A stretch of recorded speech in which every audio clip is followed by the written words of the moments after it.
perasaan yang marah, sedih ataupun stres itu bisa muncul dan itu normal. Tapi yang menjadi masalah di remaja ataupun dari kita sendiri, bahkan aku dulu, adalah aku nggak tahu nih cara merespon masalah. Misalnya aku stres, iya wajar stres, tapi aku menyalurkan stres itu misalnya ada orang self harm, atau misalnya dia akhirnya menunda-nunda pekerjaan, atau misalnya menjadi hal negatif. Nah itu sebenarnya yang menjadi masalah. Bukan masalah, oh kamu gak boleh stres, gak boleh sedih, no. Perasaan itu wajar. Semua orang itu memang diciptakan memiliki perasaan, dan itu adalah hal yang sangat manusiawi. Tapi kalau aku pribadi setelah aku ikut genre, aku menyadari bahwa aku gak bisa mengendalikan apa yang aku rasakan, balik lagi, tapi aku bisa mengendalikan respon aku. Akhirnya dari genre aku belajar, oh misalnya aku sedih nih, aku misalnya burn out, kenapa ya? Atau karena tugasnya banyak, atau karena misalnya ada pressure lain. Kalau misalnya ada pressure lain, kira-kira gimana nih? Jadi aku menganalisis apa yang aku rasain. Nah itu juga penting buat teman-teman di luar sana, buat kalian yang mungkin oke, aku stres nih, it's okay, tapi kamu harus mengerti kenapa kamu bisa stres.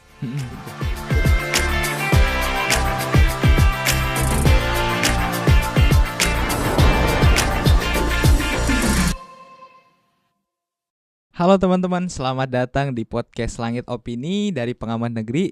Nah, perkenalkan, nama aku Atala. Jadi di sini aku bakal memandu acara kita di Langit Opini. Nah, Langit Opini pada kali ini bertempat di Mula by Galeria Jakarta. Nah, di Mula ini teman-teman bisa nih mendapatkan fasilitas lengkap dengan 75.000 buat teman-teman yang suka work from anywhere, cocok banget nih.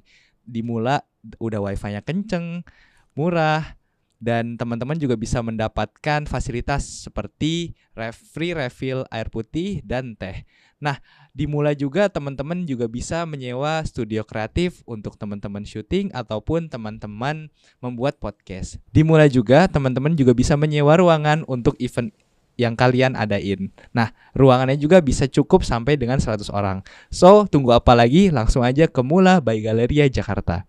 Oke, hari ini aku podcast gak cuma sendiri, tapi ditemani salah satu kita bilang tokoh yang inspiratif nih bagi anak-anak muda. Nah, di sampingku ada Kak Brian. Nah, boleh nih Kak Brian perkenalkan nama lengkap mungkin ya, ataupun kesibukannya kali ini, ataupun kesibukannya sekarang tuh ngapain aja gitu loh.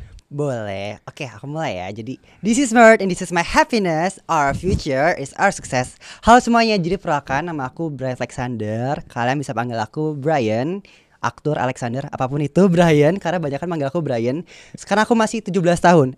Sekarang baru 18 ulang tahun hari ini, jadi baru 18. Ya, 18 tahun. Dan kebetulan aku masih SMA kebetulan di bangku kelas 3 SMA. Untuk kesibukan mungkin ya, sekarang itu aku masih menjabat sebagai seorang duta genre DKI Jakarta tahun 2022. Kalau di genre itu kita menjabat 1 tahun. Jadi di genre aku masih di genre forum genre Jakarta Utara, baik itu juga di tingkat DKI. Dan karena di genre itu kita tuh sibuk banget, kita memang banyak banget kegiatan seperti misalnya sosialisasi, terus juga berbagai diundang sih sama instansi pemerintahan ataupun kolaborasi dengan pihak-pihak mitra lainnya. Jadi memang aku aktif juga di kegiatan-kegiatan yang sering aku post di Instagram aku. Untuk di luar itu kebetulan karena aku baru kemarin puji Tuhan terpilih menjadi perwakilan dari Provinsi DKI Jakarta di Dapil 3. Aku di program Parlemen Remaja 2023. Jadi kalau untuk kesibukan dari Parja sendiri, karena memang kita suka audiensi ke DPR. Kalau kemarin itu di Komisi 11 DPR RI, jadi memang kadang audiensi dan juga aku juga masih kelas 12 ya. Jadi aktif SMA, akademis perlu juga biar UTBK dan juga nilai-nilai itu sangat-sangat sensitif buat anak SMA. Jadi memang kesibukannya selain tadi aku di luar sekolah, aku juga aktif di sekolah, baik itu ekskul dan juga akademis. Kalau ekskul aku anak padus. Aku suka nyanyi. Suka nyanyi, jadi aku suka banget ikut lomba padus juga. Dan kebetulan nanti juga di hari Kamis besok itu aku ada lomba di tingkat provinsi dari Dinas Pendidikan sih. Kayak gitu kalau untuk kesibukan. Berarti kesibukannya sebagai duta genre iya. Betul. Terus parlemen remaja iya. Betul sekali. Terus ngerjain tugas di sekolah juga iya gitu ya. Harus ya, karena nilai itu sangat sensitif. Betul banget. Ini jadi sebagai contoh juga ya teman-teman ya, bahwa bukan hanya sebagai siswa tapi kita juga harus bisa jadi orang yang punya kegiatan banyak gitu. Contohnya kayak Kak Brian ini. Nah, Kak Brian boleh cerita ataupun selama perjalanan hidup ya sampai di umur 18 tahun ini, Kak Brian ini kan salah satu anggota dari Duta Genre juga, yang mana aku tahu duta genre itu juga fokus selain di tentang remaja, tapi juga fokus di tentang kesehatan mental. Nah, kira-kira Kak Brian itu mulai menyadari pentingnya kesehatan mental itu kapan sih? Apa setelah dari dulu emang udah aware, ataukah setelah ikut duta genre, atau misalnya ada hal apa sih yang kira-kira memantik benak Kak Brian untuk sadar akan kesehatan mental? Oke, kalau misalnya terkait kesehatan mental ya, jujur aku personal bener-bener aware dan concern itu ketika aku ikut duta genre. Karena memang kan kita di genre itu dilatih, kita mendapatkan juga workshop. Jadi memang kita itu dijadikan fasilitator. Kayak aku pun menjadi fasilitator, dan kita sebagai fasilitator itu bukan cuma sebagai pendidik sebaya tapi juga konselor sebaya. Jadi memang setelah aku ikut genre itu teredukasi lah terkait ternyata penting loh kita itu menjadi pendengar yang baik. Terkadang permasalahan mental di remaja itu muncul yang akhirnya aku sadari juga karena aku dulu mengalami bahwa bukannya kita itu beban kita berat, tapi kita nggak tahu bagaimana cara menyalurkan beban kita. Karena tadi mungkin teman-teman kita, keluarga kita tuh nggak bisa menjadi pendengar baik. Mereka nggak tahu cara menanggapi orang kayak gini ya. Ternyata masalah orang tuh beda-beda. Kita itu sebagai remaja ataupun mungkin sebagai masyarakat awam mungkin bilang lu masalahnya kecil nih, itu paling biasa aja. Tapi padahal nyatanya semua orang tuh punya masanya masing-masing. Jadi kalau misalnya ditanya concernnya pas kapan, itu pas genre memang bener-bener aku teredukasi bahwa ini banyak loh masalahnya. Apalagi setelah aku juga sosialisasi ke sekolah-sekolah, aku implementasi kalau di genre itu ada namanya modul tentang kita. Jadi kita itu implementasi dan ada juga topiknya terkait mengenal diri sendiri. Dan di sana aku menyadari bahwa ternyata banyak loh remaja-remaja itu yang mereka itu punya masalah mentalnya itu luar biasa. Dan kebanyakan kasusnya itu karena keluarga. Oke. Iya, jadi memang setelah aku ikut genre, karena memang dari segi edukasi teoretikal aku mendapatkan, dan juga praktiknya ketika aku sosialisasi itu memang ngelihat kasusnya yang mungkin kelihatan baik-baik aja, tapi ternyata keluarganya we never know, atau mungkin dari segi pertemanannya we never know gitu. Jadi kalau ditanya concernnya pas genre memang bener membantu banget untuk aku sadar bahwa mental health tuh sepenting itu guys. Iya. Nah, gimana sih caranya? Mungkin ini dari pengalaman pribadi Kak Brian ya. Cara untuk menjaga keseimbangan. Kita bilang kesehatan mental tiap orang itu kan beda-beda ya. Ada yang setelah burnout dikit langsung aduh mentalnya bermasalah, ataupun ada yang self claim mentalnya bermasalah. Nah, kira-kira ada ini gak sih, ada tips untuk menjaga kesehatan mentalnya itu ketika burnout itu kan yang jadi pemantik supaya kesehatan mental kita tuh bermasalah kayak gitu lah. Ada gak sih kalau dari Kak Brian sendiri tips buat ngatasin burnoutnya itu? Oke, kalau burnout ada satu hal yang sangat-sangat aku beritahukan ke diri aku sendiri, bahwa kita itu nggak bisa mengatur apa yang kita rasakan. Misalnya contoh, aku sedih atau misalnya kakak sedih, apakah kita bisa mengatur? Enggak. Sedih itu mungkin perasaan yang marah, sedih ataupun stres itu bisa muncul dan itu normal. Tapi yang menjadi masalah di remaja ataupun dari kita sendiri, bahkan aku dulu, adalah aku nggak tahu nih cara merespon masalah. Misalnya aku stres, iya wajar stres, tapi aku menyalurkan stres itu misalnya ada orang self harm, atau misalnya dia akhirnya menunda-nunda pekerjaan, atau misalnya menjadi hal negatif. Nah itu sebenarnya yang menjadi masalah. Bukan masalah kamu gak boleh stres, gak boleh sedih. No, perasaan itu wajar. Semua orang itu memang diciptakan memiliki perasaan, dan itu adalah hal yang sangat manusiawi. Tapi kalau aku pribadi setelah aku ikut genre, aku menyadari bahwa aku gak bisa mengendalikan apa yang aku rasakan, balik lagi, tapi aku bisa mengendalikan respon aku. Akhirnya dari genre aku belajar, misalnya aku sedih nih, aku misalnya burn out. Kenapa ya? Atau karena tugasnya banyak, atau karena misalnya ada pressure lain. Kalau misalnya ada pressure lain, kira-kira gimana nih? Jadi aku menganalisis apa yang aku rasain. Nah itu juga penting buat teman-teman di luar sana, buat kalian yang mungkin aku stres nih, it's okay, tapi kamu harus mengerti kenapa kamu bisa stres. Itu. Jadi skill menanya ke diri sendiri, kita mengevaluasi apa yang kita rasain itu juga penting. Misal kakak nih lagi marah sama orang, apakah salah? Enggak. Cuman kita harus tanya ke diri kita, kenapa ya gue marah sama dia ya? Kenapa ya marah ya? Kira-kira penting gak nih marah sama dia? Kira-kira emang sebesar itu gak sih masalahnya? Itu sebenarnya yang menjadi poin yang orang tuh missing gitu. Bahwa gak apa-apa kamu sedih, gak apa-apa kamu misalnya ngerasa stres, gak apa-apa misalnya kamu ngerasa beban hidup itu berat. Tapi jangan sampai cara kamu menanggapi masalah itu yang salah. Jangan sampai. Kalau aku sih kayak gitu sih. Aku pernah dengar katanya kalau kita memaafkan orang itu termasuk stress relief juga ya. Nah menurut Kak Brian gimana tuh? Setuju, aku setuju banget Iya karena nggak? aku juga mengalami. Jadi dulu waktu SMP tuh aku menjadi bisa dibilang korban bully sama teman-teman. Mm-mm. Karena aku tuh dulu itu teen ya, aku sangat kurus dan juga Iya, sama-sama namanya anak SMP ya, burik, burik. kagak skincarean, ya mukanya seperti itu bisa dibayangkan. Dan karena mungkin teman-teman juga ngejokes dan mungkin jokesnya itu buat mereka itu sebagai lelucon, tapi kalau buat Lelucon. aku itu ofensif dan menuju kepada bullying karena aku Iya. merasa teroffense dengan hal itu dan Mm-mm. bahkan sampai terbawa ketika SMA. Tapi yang satu hal aku sadari bahwa it's already happen. Apa yang bisa diubah? Kalau misalnya aku tetap ngingat, aku tetap oke, gue benci nih sama orang-orang ini. There's nothing happen guys. Mereka akan tetap menjadi mereka dan aku akan tetap menjadi aku. Ada hal mungkin gini, memang susah ya. Aku nggak bisa bilang bahwa memaafkan orang itu mudah. Tidak gitu. Itu butuh proses dan kalian yang perlu sadar bahwa kenapa kalian perlu memaafkan orang lain. Cuman kalau dari aku pribadi, karena aku juga berhak untuk bahagia.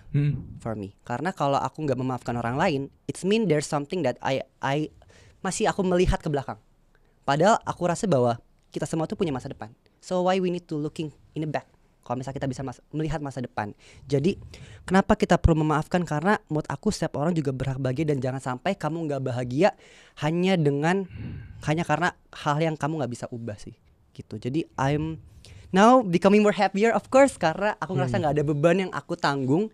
Aku nggak ngerasa bahwa aku masih punya sesuatu yang aku pendam dalam hati, jadi kayak lebih plong gitu. Berarti ibaratnya daripada kita memikirkan masa lalu, mending kita mikirin masa depan kita sendiri kayak gitu ya. Betul sekali. Oke. Nah, kan kurasa nih ya, Kak Brian juga pastinya daripada berkutat dengan masa lalu, entah di bullying atau yang sifatnya itu ofensif ya tadi kalau kata Kak Brian. Nah, untuk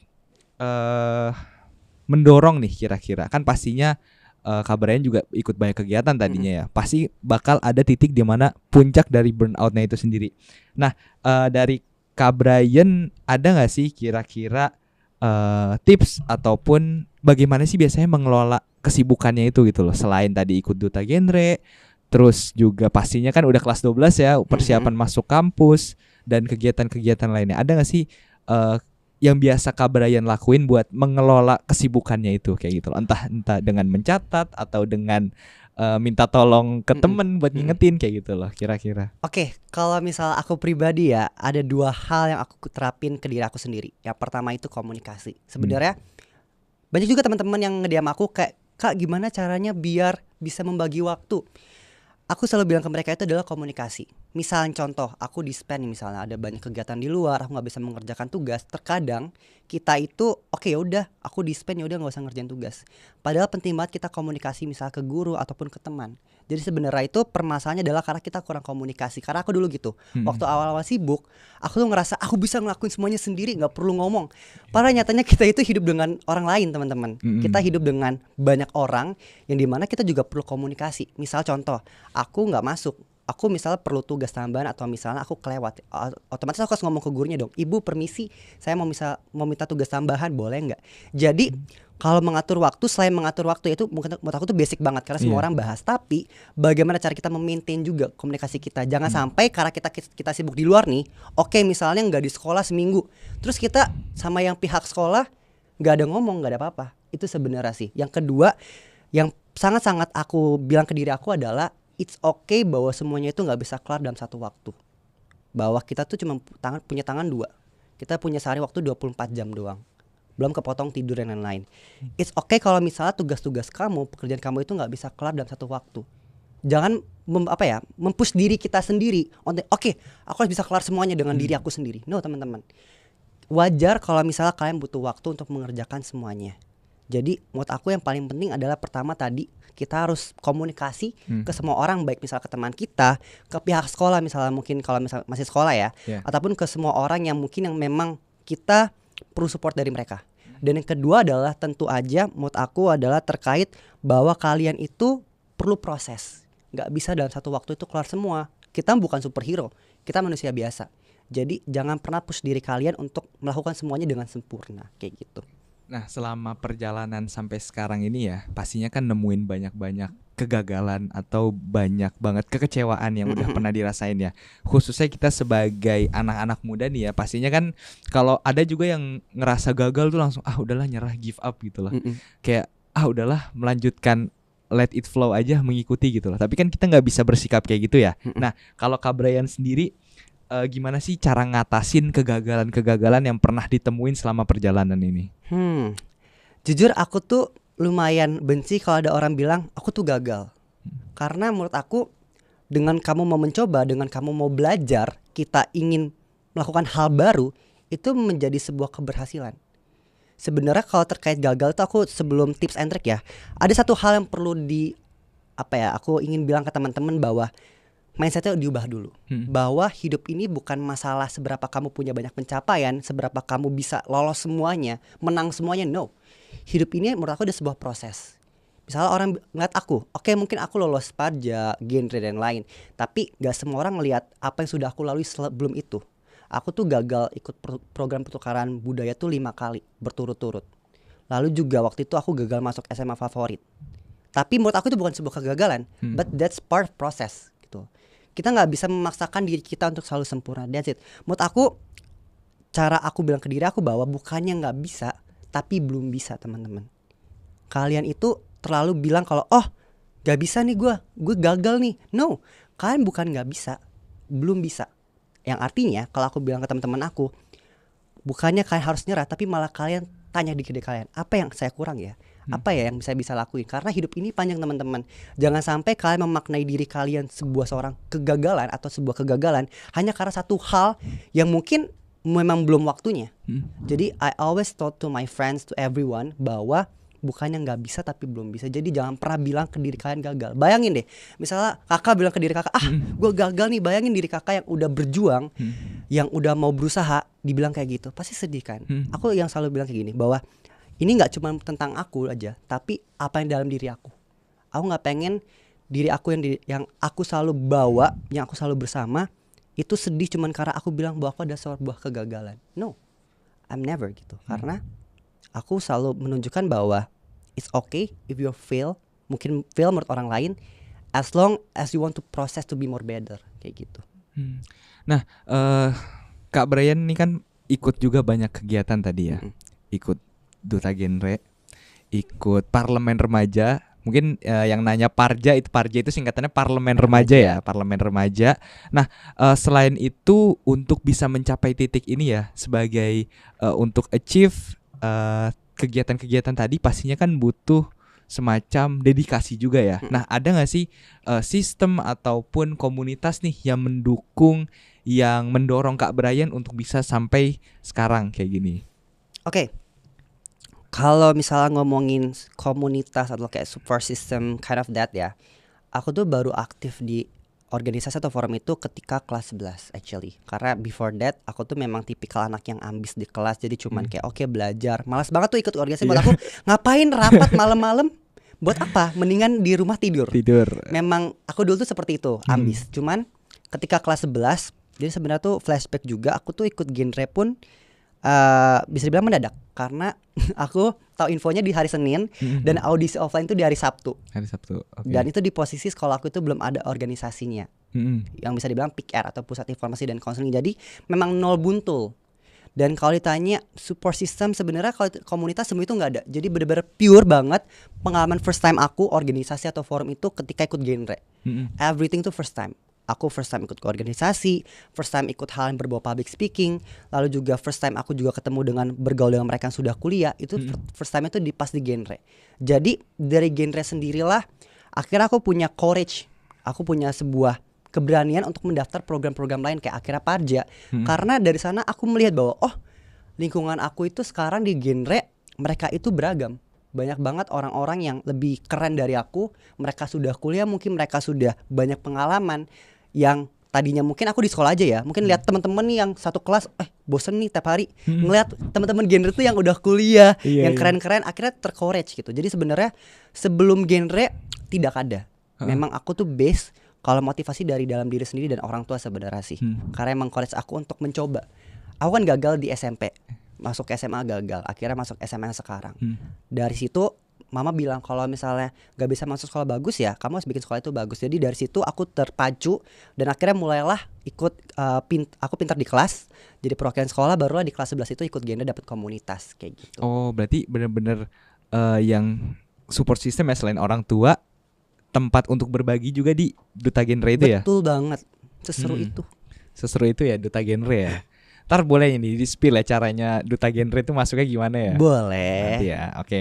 Nah, next di Duta Genre tadi kan udah sempat cerita juga kalau Duta Genre itu selain tentang kepemudaan ya, ada juga tentang kesehatan mental. Nah, seberapa penting kesehatan mental khususnya buat anak muda menurut Kak Brian? Penting banget. Karena kenapa penting? Ini juga berdasarkan pengalaman pribadi aku. Pas aku SMP, kenapa sih akhirnya aku bisa melabeli, bukan label, cuman aku bisa bilang menjadi sebuah kegagalan. Walaupun aku sebenarnya agak benci bilang itu sebuah kegagalan, karena aku tidak punya encouragement atau kepercayaan diri untuk mencoba. Itu part of insecure. Aku merasakan itu ketika SMP. Jadi kalau ditanya kenapa sepenting itu isu mental health, karena gini, sebelum kita melakukan sesuatu itu tuh dari mindset. Apa yang kita pikirkan, misal cara berpikir udah bilang gak bisa, ya kita gak akan pernah nyoba. Orang yang punya masalah terkait misal insekuritas, mereka itu gak punya keberanian untuk mencoba dulu at least. That's why kenapa banyak teman-teman aku di luar sana, kenapa akhirnya aku juga concern di bidang kesehatan mental, karena banyak teman-teman aku yang keren, mereka punya potensi, mereka bisa, cuman mereka sudah melabeli diri mereka, gue gak bisa, gue gak pantas, gue jelek, gue gak bisa, gue gak sepintar yang lain. Mereka sudah punya itu karena apa? Karena tadi faktor mental health. Mereka merasa bahwa dari keluarga gak support, dari lingkungan gak support, akhirnya mereka merasakan bahwa aku bisa. Itu. Jadi kenapa itu menjadi hal yang penting? Karena sebelum kita mencoba menjadi sebuah tindakan, kita berpikir. Dan berpikir itu dari mindset. Kalau misalnya dari hati kita sudah ada sesuatu hal yang tidak sehat, gimana cara berpikir kita juga sehat, mindset kita. Jadi menurut aku, kenapa penting tadi? Penting banget untuk kita sebelum kita lakukan sesuatu, pastikan bahwa apa yang kita pikirkan itu udah sehat. Jadi yang kita lakukan pun juga produktif, positif, dan juga kita merasa percaya dengan apa yang kita lakukan. Kayak gitu sih. Oke. Nah, tentang ngomongin lagi ya tentang kesehatan mental ya. Baru-baru ini aja kan banyak nih denger orang-orang, khususnya anak-anak muda ya, entah dari kebanyakan dari anak-anak kuliah sih ya. Mungkin pernah denger ada yang bunuh diri, atau ada yang melakukan percobaan bunuh diri, atau tindakan yang menyakiti diri sendiri, self harm gitu. Itu kan lagi banyak banget ya. Nah, kira-kira di situasi kayak gini menurut Kak Brian tuh perlu apa sih selain untuk menjernihkan pikiran ya, untuk menghilangkan pikiran-pikiran buruk kayak gini, kira-kira gimana? Kan pastinya pikiran buruk itu datang biasanya kalau lagi sendiri ya. Lagi sendiri, lagi banyak masalah, ataupun lagi ada tekanan kayak gitu loh. Nah, solusi ataupun cara untuk menghilangkan kecenderungan akan hal itu gimana? Dan menurut Kak Brian sendiri, pendapat Kak Brian tentang bunuh diri atau self harm di kalangan remaja itu gimana? Berarti pertama itu aku pengen mencoba menjawab buat mereka mungkin yang merasakan seperti itu. Gimana sih supaya akhirnya mereka bisa better lah, misal mereka gak berpikiran untuk melakukan hal itu. Ada satu hal yang mungkin masih menjadi sebuah isu di masyarakat, bahwa psikolog itu artinya orang gila. Masih banyak banget aku mendengar teman-teman yang, aku kan juga konselor, kebetulan di Genre itu wajib menjadi konselor. Jadi kadang konseling, dan ada beberapa teman yang memang punya kecenderungan ingin seperti itu, ataupun self harm. Ada bahkan. Aku bilang ke mereka, kalau misalnya kamu butuh treatment profesional, it's okay pergi ke psikolog. It's really okay. Tapi mereka bilang apa? Enggak Kak, enggak Bray. Kalau psikolog kan artinya orang gila. Itu. Jadi sangat-sangat disayangkan bahwa di Indonesia sendiri, masyarakat kita, remaja kita itu masih menganggap bahwa pergi ke tenaga profesional adalah sebuah momok ataupun aib. Padahal nyatanya sama aja kita ke dokter. Kalau sakit, kakak ke dokter kan? Iya. Kan gak mungkin sakit tiba-tiba ke dukun. Gak mungkin kan? Tapi itu masih terjadi di isu kesehatan mental. Iya. Padahal nyatanya fisik kita, mental kita itu sama. Kalau misalnya sakit, ya wajar ke dokter, gak ada masalah. Jadi mungkin memang ini susah, karena nggak menutup aku nggak munafik kalau masalah ini kenapa teman-teman banyak yang akhirnya nggak mau ke psikolog juga faktor dari masyarakatnya. Banyak masyarakat kita yang kayak kok ke psikolog sih, lu gila ya, ngapain, mendingan beribadah, sholat ke gereja. Padahal nyatanya nggak sesimpel itu. Dan it's okay untuk kita pergi psikolog. Dan kalau buat kalian yang mungkin merasakan bahwa kayak aku butuh penanganan lebih lanjut deh, kayak aku butuh untuk dapet tenaga profesional deh, gak apa-apa. Karena gini, beda ya teman-teman kalau misalnya kita ke tenaga profesional ataupun ke teman kita. Mungkin teman kita, kalau ke teman kita curhat, kita nggak mendapatkan respon. Karena memang mereka tidak dilatih untuk mendengarkan, mereka tidak dilatih untuk menangani kondisi yang seperti itu. Tapi kalau kalian pergi ke tenaga profesional, ya kalian akan mendapatkan treatment yang memang kalian butuhkan. Gitu. Jadi apalagi kalau ngomongin masalah kasus seperti itu ya, bunuh diri dan lain-lain, itu kan lumayan berat dalam tanda kutip. Jadi kalau aku pun sebagai konselor juga, kalau memang sudah ada kecenderungan ke sana, aku nggak punya hak wewenang untuk menanggapi lebih lanjut. Karena takutnya itu kan hal sensitif. Jadi aku better juga memberikan rujukan ke psikolog. Jadi buat kalian yang merasakan, tolong please sadari bahwa kalian juga butuh ke tenaga profesional. Dan it's okay teman-teman. Bukan artinya kalian itu menjadi sebuah aib, kalian itu gila, kalian itu menjadi menjadi sesuatu yang jelek di masyarakat. Enggak. Karena it's okay. There's nothing wrong with it menurut aku sih gitu. Iya. Nah, di Duta Genre nih, Duta Genre sendiri khususnya terkait kesehatan mental, ada nggak sih layanan yang dari Kak Brian buat atau dari Duta Genre itu buat, entah untuk mahasiswa aja, pelajar aja, ataupun gimana cara akses layanan tersebut kayak gitu loh? Kira-kira itu kan pasti bagian dari program kerja juga ya. Nah itu boleh diceritain tuh. Oke, jadi kalau misalnya masalah counseling berarti ya. Iya, kalau di genre itu bisa di follow juga ataupun dilihat di genre_Indonesia. Di situ tuh mereka kalau nggak salah setiap hari Kamis itu ada counseling online. Tapi kalian bisa juga counseling secara offline, tapi itu di kantor BKKBN pusat. Jadi memang counseling kalau secara genre Indonesia ada, jadi mereka membuat counseling online. Kalian bisa counseling online. Ataupun sebenarnya kalau misalnya program kerja itu tergantung kepada dutanya sendiri sih sebenarnya, ataupun forumnya. Dan sebenarnya juga di PIKR atau Pusat Informasi dan Konseling itu memang harusnya tuh ada jam konseling. Jadi memang kan kita sebagai seorang duta genre ataupun sebagai anak PIKR kadang mendapatkan workshop. Kita menjadi konselor sebaya ataupun pendidik sebaya gitu. Jadi memang kita bisa buka konseling dan layanannya kembali lagi. Cuman kalau genre Indonesia kalau setahu aku sih hari Kamis sih seperti itu. BKKBN itu apa singkatannya? Badan Kependudukan dan Keluarga Berencana Nasional. Itu berarti gitu. di bawah kementerian. Enggak, beda. Oh, itu beda ya? Beda. Jadi memang BKKBN itu sendiri. Oh, sendiri. Betul. Iya. Nah, tadi kan udah ngomongin tentang kesehatan mentalnya nih. Nah, kan Kak Brian kan ikut juga tadi Duta Genre sama Parlemen Parja ya. Parja. Nah, itu boleh diceritain tuh kira-kira masuknya tuh gimana, ataupun harus jadi siswa yang kayak gimana untuk bisa masuk. Gitu loh. Siswa kayak gimana apanya atau nih? Ada kira-kira spesifikasi khusus gitu. Spesifikasi khusus. Iya. Kalau Parja itu inklusif banget ya. Jadi memang semua boleh. Apa saya nggak cuma anak SMA, SMK juga boleh kalau nggak salah. SMK boleh. Boleh kalau nggak salah sih. Setahu aku boleh ya, karena kayaknya ada teman aku juga yang dari SMK ada. Jadi memang Parja itu inklusif banget. Karena kan program dari Sekjen Humas DPR RI langsung. Jadi program nasional. Sebenarnya tuh aku ikut Parja itu juga nggak sengaja sebenarnya, kagak tersiapkan. Misalnya 2 bulan sebelumnya udah persiapan tuh enggak.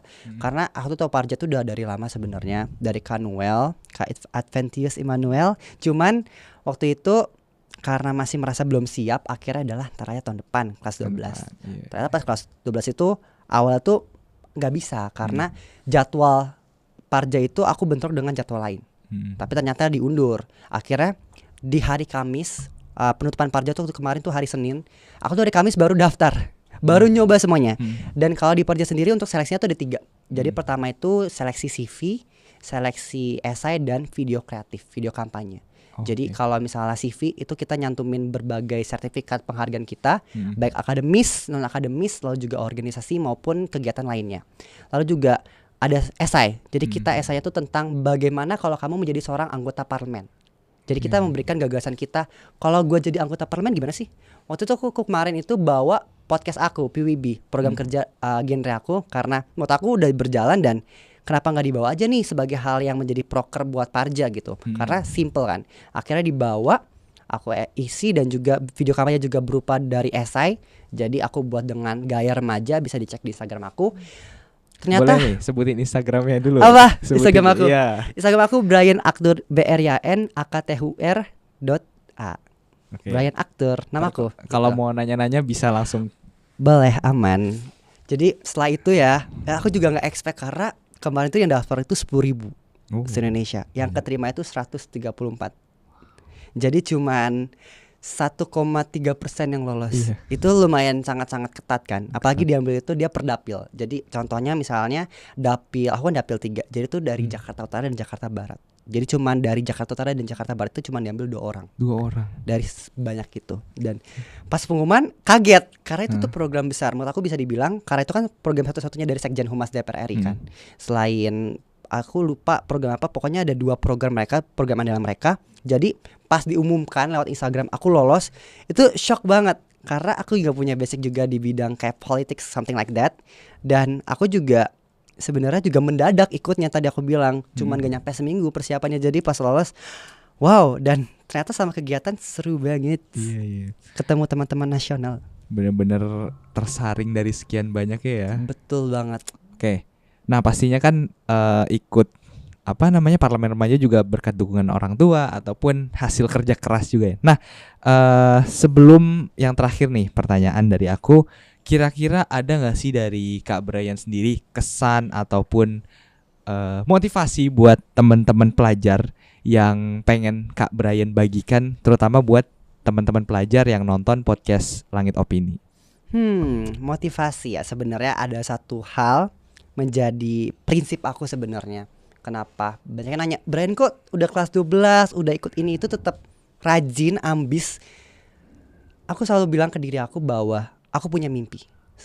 Aku percaya semua dari kita punya mimpi, entah itu beda-beda kan, setiap orang punya cara mereka melihat mimpi mereka beda-beda. Dan satu hal yang aku percaya bahwa banyak juga orang yang punya mimpi yang sama kayak kita. Misalnya mungkin aku dengan orang lain, mungkin ada yang 10.000, 100.000 orang yang punya mimpi yang sama, mungkin bisa jadi. Dan untuk aku menggapai mimpi tersebut, artinya aku harus bisa menunjukkan bahwa aku juga deserve. Jadi bukan cuma sekedar aku ingin, tapi aku juga pantas mendapatkan mimpi itu. Dan karena aku tahu banyak orang yang lebih pantas dari aku, maka aku tetap belajar. Dan itu mungkin yang perlu teman-teman tanyakan ke diri teman-teman. Kalau misalnya aku maunya apa sih? Aku mau jadi apa sih? Apa yang aku pengen kejar? Apa sih goals aku? Kalau kalian sudah tahu akan hal itu, kalian tanya berapa banyak orang yang sama, yang kayak kalian pengen dapetin itu. Kalau kalian sudah tahu banyak yang sama, kalian harus apa? Upgrade diri, value. Kita nggak bisa mengikuti zaman. Karena gini, kalau kita cuma diem di sini, kita oke, aku pasrah aja. Ya kalian nggak akan bisa berkompetisi dengan yang lain. Mungkin terdengar sangat ambisius. Tapi memang kenyataan seperti itu teman-teman. Kalau kalian yang nggak bisa beradaptasi, ya kalian akan tersingkirkan. Dan ada satu hal juga yang tadi balik lagi yang aku selalu bilang ke diri aku, kenapa akhirnya aku nekat mencoba Parja walaupun gak punya basic, ikut genre walaupun gak ada pick R-nya. Karena bukannya gak bisa, balik lagi, tapi belum bisa. Dan aku juga pengen teman-teman di luar sana punya mindset ataupun cara pandang yang sama. Jangan melimitasi diri kita bahwa gue udah gak bisa nih ikut ini, gue udah gak bisa ikut Parja. Banyak temen aku bilang, aduh Bre, gue gak bisa ikut Parja, Bre pasti gak lolos. Padahal kalian belum nyoba loh. Kita belum nyoba, kita belum belajar, kita belum nyemplung dulu nih. Gimana kalian tahu?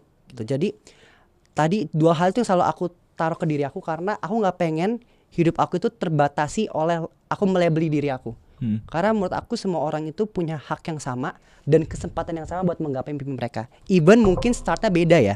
Mungkin kita start aku misal di 1, mungkin kakak di 8 atau 5, mungkin beda. Tapi bukan berarti aku gak punya kesempatan untuk menjadi 10. No, maybe lebih susah.